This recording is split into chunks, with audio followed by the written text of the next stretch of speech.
Here. So I'm just using the audio from my phone here. Hopefully you can hear it okay enough. We are at the aquarium here, or the shark tank, feeding tank, at the Houston Museum of Natural Science in the sharks exhibit. I'm sorry, pardon me. And I thought it'd be fun just to go live for a few minutes and take part in some feeding of the sharks and stingrays. Mostly the stingrays. So here we go. Let me know if y'all can't hear me. I hope I'm okay. But yeah, let's just shine the camera, show the camera on the stingrays. Let's get closer here.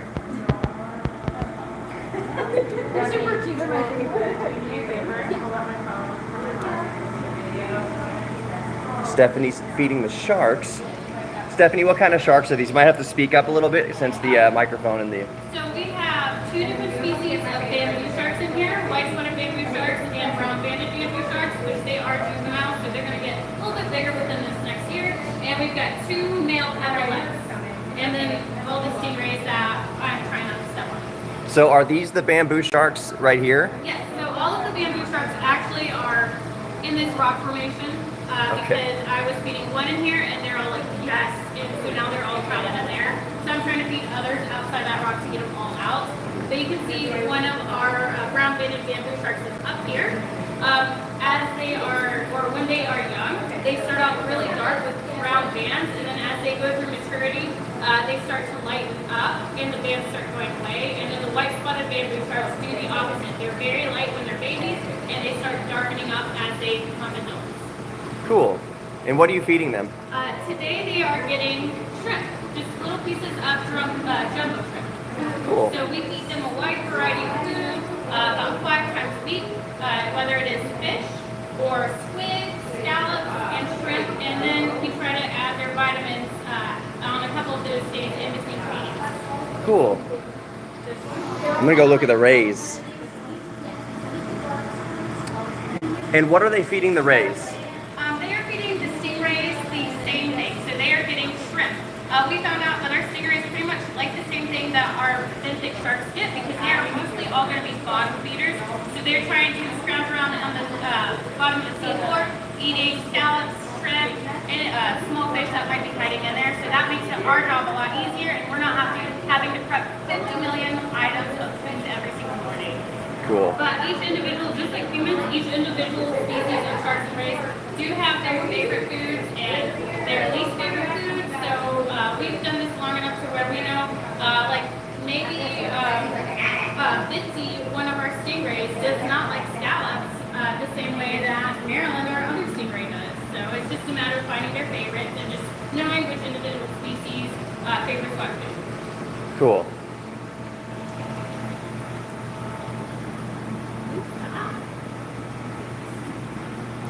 Do y'all still have all your fingers?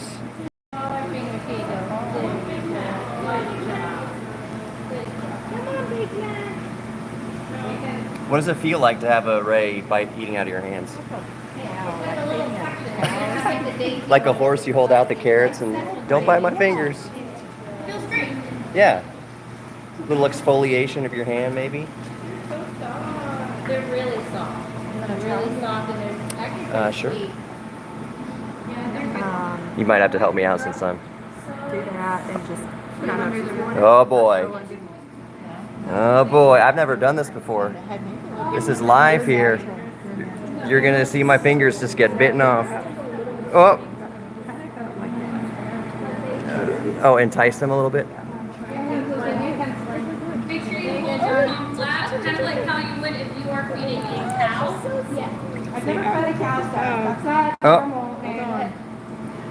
Well, if you Come back. take care Here of it comes, here it comes. just like if you're feeding a cow. Here's your friend. I do hold a cow. Can I have a cow? How about we open a farm? Ooh, the barb went right by my hand. That's kind of freaky. And you take care of cows and chickens? Yeah. Sorry, I'm gonna try to get a real feeding live here. Feeding a stingray. Y'all just have to be patient here in the YouTube stream. They're around. They're around. All right. Oh, here comes one. Here we go.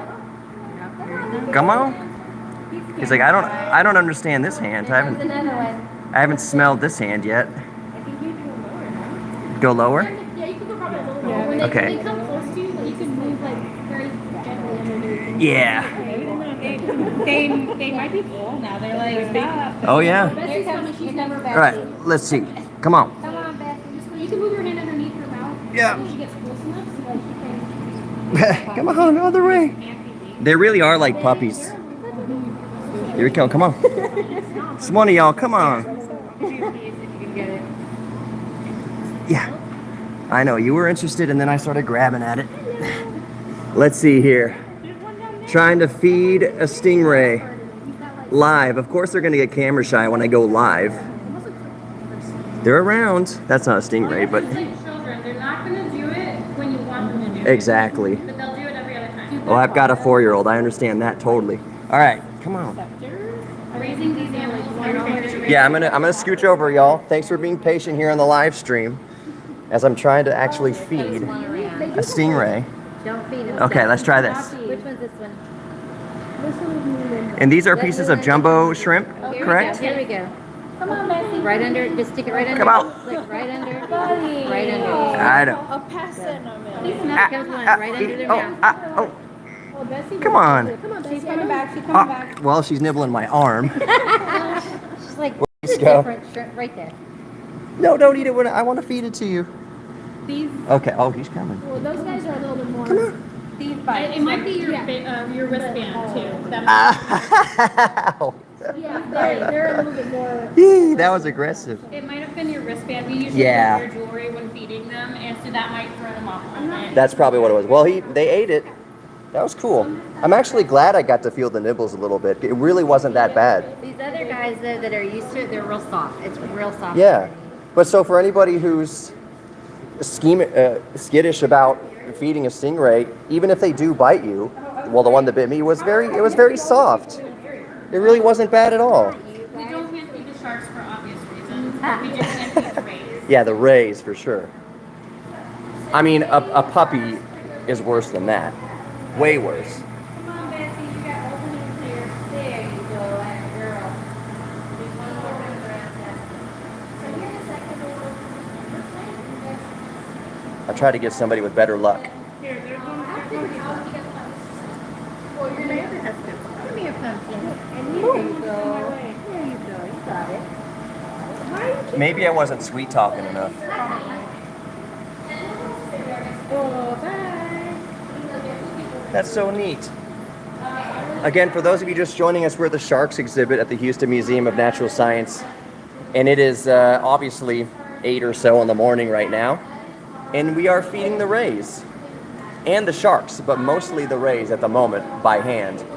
You can see Stephanie, she was over here a moment ago feeding the sharks with this feeding stick, putting little bits of shrimp on the stick and feeding the sharks. They prefer jumbo shrimp. Aren't they beautiful? I mean, you could just look at them for hours. That's why sharks are my favorite animal. Yeah. And they're very misunderstood, which is what this exhibit aims to rectify, is differentiating the truth and facts from the myth. And I think what most people probably, believe about sharks is a lot of times based in myth. So exhibits like this do an excellent job of educating on the realities.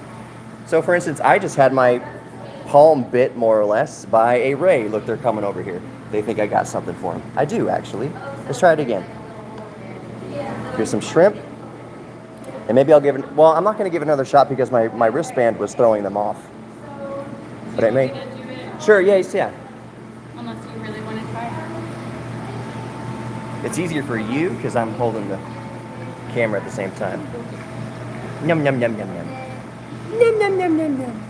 They also recognize people, so they Yeah. recognize me and my staff as, Mom, you feed me, feeding person. Mm-hmm. So they'll readily come up to us for feeding, but we are training them to get used to other people for feeding. Just Right. whenever we open this up to guests, whenever they pay, they can have this experience as well. They can be a marine biologist for an hour. So. Yeah.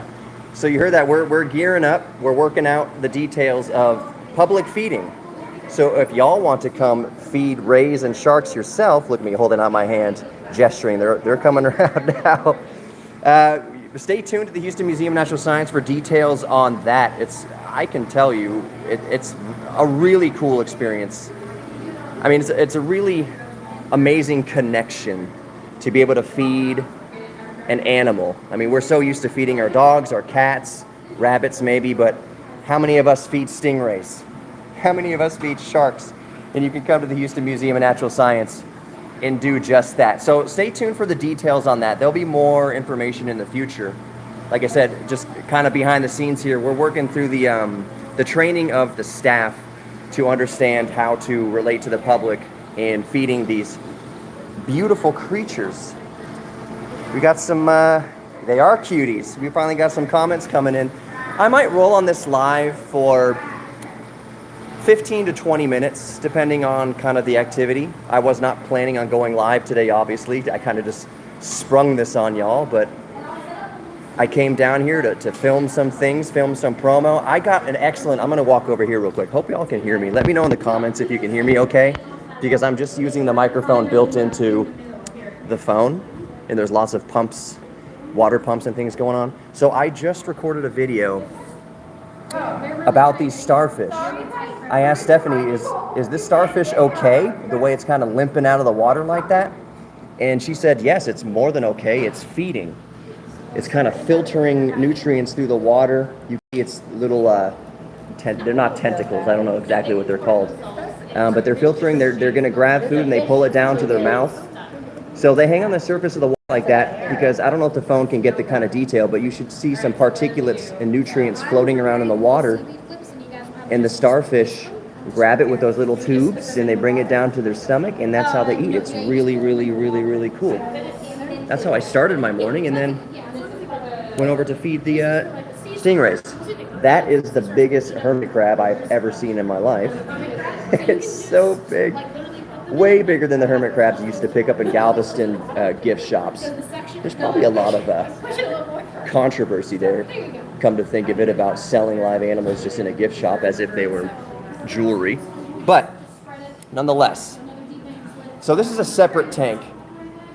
So we have the main tank over there with the sharks and rays in it, and then we have the smaller creatures and crustaceans and starfish and such in here. It looks like we're about to feed, what is this? Is this They're seaweed? putting seaweed down, and the starfish and the sea urchins will eventually come over and feed off of that. Right. It's a touch tank? This is a touch tank. Okay, cool. Here's another starfish at the surface, feeding on whatever's floating by the top.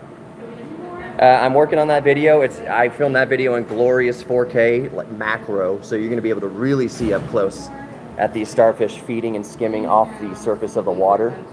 Like I said a moment ago, I don't know if this phone camera, this is an S24 Ultra, the flagship phone, I don't know if it's going to pick up the actual particulates in the water, especially after the YouTube compression kicks in, but these starfish are okay.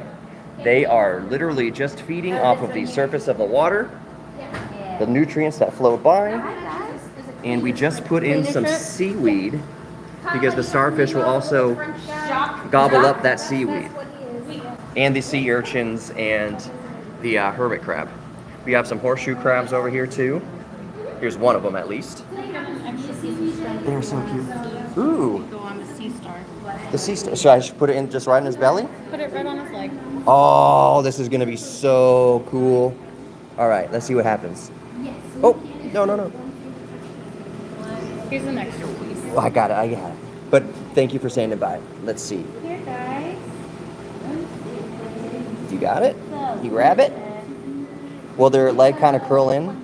No, it's just gonna Scooch it down towards its belly? Yeah, like a little. Oh, I see it. It's rearing back to get access to its mouth. If he decides to eat it, sometimes they decide to let it go. But that's cool to see him reacting to it. Assuming it's a him, I have no idea. Is there a way to tell the gender of starfish? Not off sides. Not offsides, okay.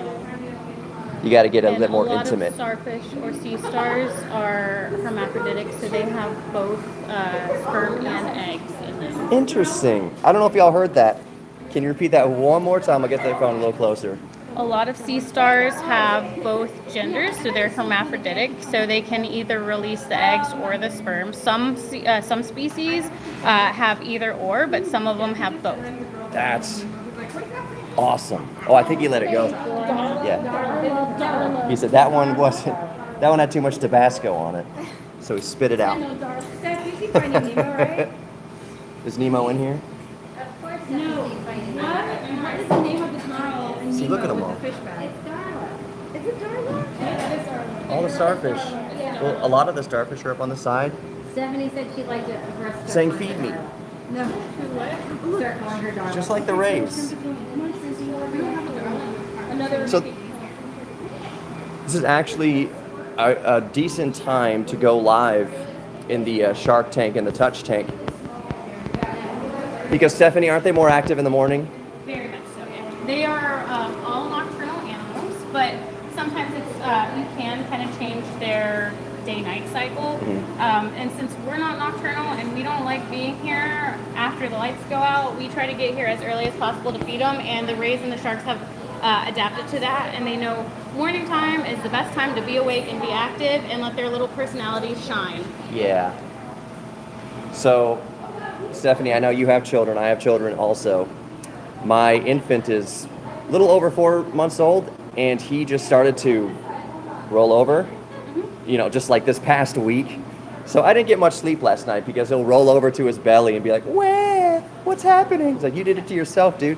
Two of them that did that too. Yeah. So, but that's just the phase. He'll sort it out. Yeah. But I say that because these rays send off serious kid vibes. I mean, with the different personalities and everything. Actually, a lot of animals are like that. I've been working at the museum taking care of the animals for over 10 years, and my oldest child is 6.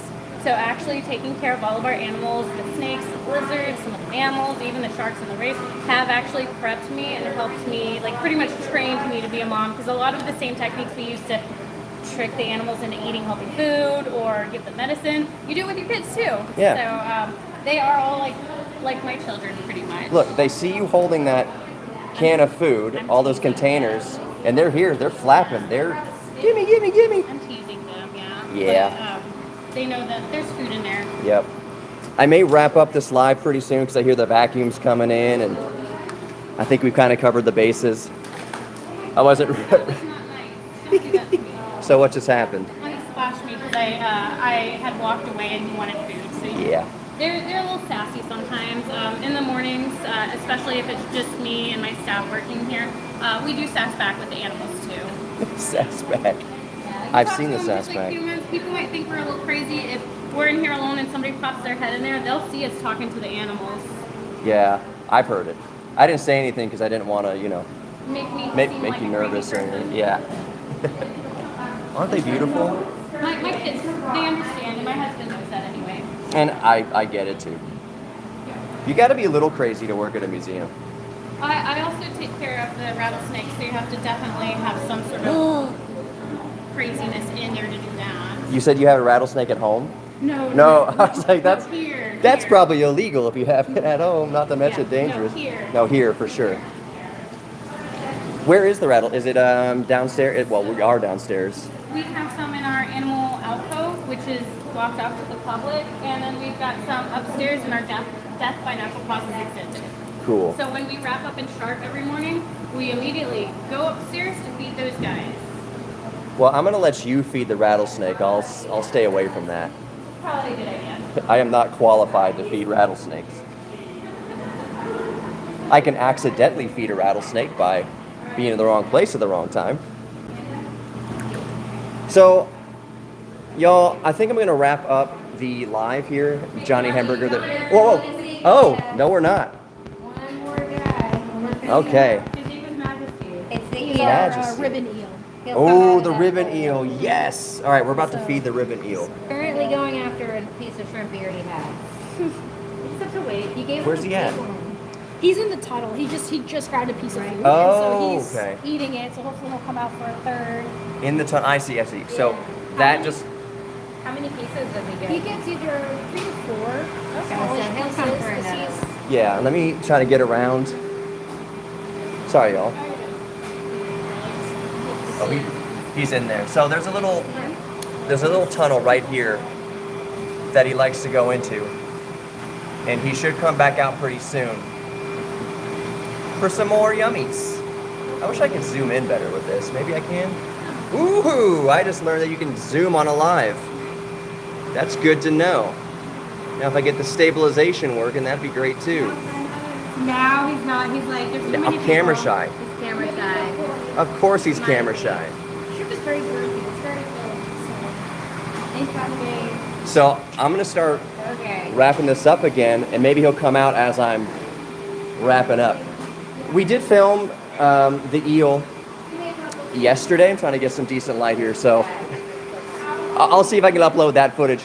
The vacuums are coming. It's early morning here at the museum. We're preparing for the day. I'm Johnny Hemberger, the HMNS YouTube manager and podcast manager. If you haven't checked out the Beyond Bones podcast, I highly suggest you head over to Spotify or your favorite podcast player and type in HMNS Beyond Bones. And you can hear all sorts of awesome podcasts with the curators and special guests and highlighting different artifacts we have in the exhibit. It's really cool. So Beyond Bones podcast in your favorite podcast player. I'm Johnny Hemberger. He's back. Oh, of course, as I'm doing an outro, he's coming back. Ooh, look at that. That's amazing. Not me. Woo! Look at that. That is yummy. There you go. Imagine that tickling your toes if you put your feet in the water. Oh, their bites are pretty painful. Yeah, I wouldn't. My heat is tolerable. Yeah, I wouldn't recommend it. So thank you all for joining us. Check out the Beyond Bones podcast. I've been your host, Johnny Hemberger, the HMNS YouTube and podcast manager. Thank you for joining us this morning in the Shark Touch Tank here at the Houston Museum of Natural Science. And be sure to come see us. Be sure to come see us. It's a really fun place to be, and you learn a lot, of course. It's a museum, but it's a whole family vibe over here. Houston Museum of Natural Science is the neighborhood museum for the entire city of Houston. We also have a satellite location, 2 satellite locations. Maybe you didn't know that. We have Houston Museum of Natural Science also in Sugar Land. So all you Fort Bend County folks, Houston Museum of Natural Science in Sugar Land. We have a satellite campus. A lot of the stuff that y'all remember growing up with as kids, if you lived in Houston long enough and you went to summer camps here at Houston Museum of Natural Science, a lot of that cool stuff is now at Houston Museum of Natural Science in Sugar Land. So a lot of it's like going down memory lane. We also have another satellite location in the Brazos-Bend State Park. The George Observatory is also Houston Museum of Natural Science. So thank you so much for joining us. Been your host, Johnny Hemberger, signing off until next time. Take care. Have a great weekend, everybody.